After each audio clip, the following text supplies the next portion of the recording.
Assalamu alaikum, welcome to Fikr. You're watching Islamic World Today.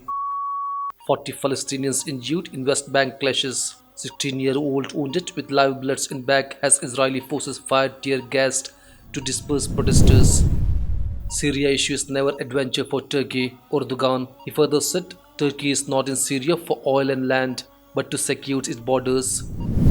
Turkish and Russian delegation discuss Syria's IDLIB. Turkish delegation tells Russia that for de-escalation and ceasefire in IDLIB, and Syrian regime should abide by 2018 Sochi deal. Migrants flock to Turkey's border to cross to Europe. On Friday, Turkey announced that they will no longer try to stop irregular immigrants from reaching Europe. Libya political talks ends with no result. UN envoy Ghassan Salam says half those involved in talk left on first day.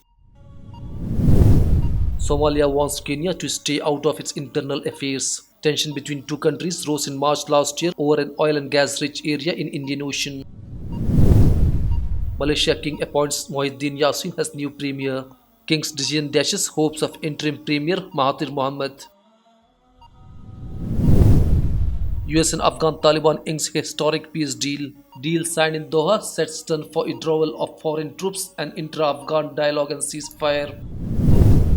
US to reduce numbers of troops in Afghanistan to 8,600. US and Afghanistan signed joint declaration in Kabul.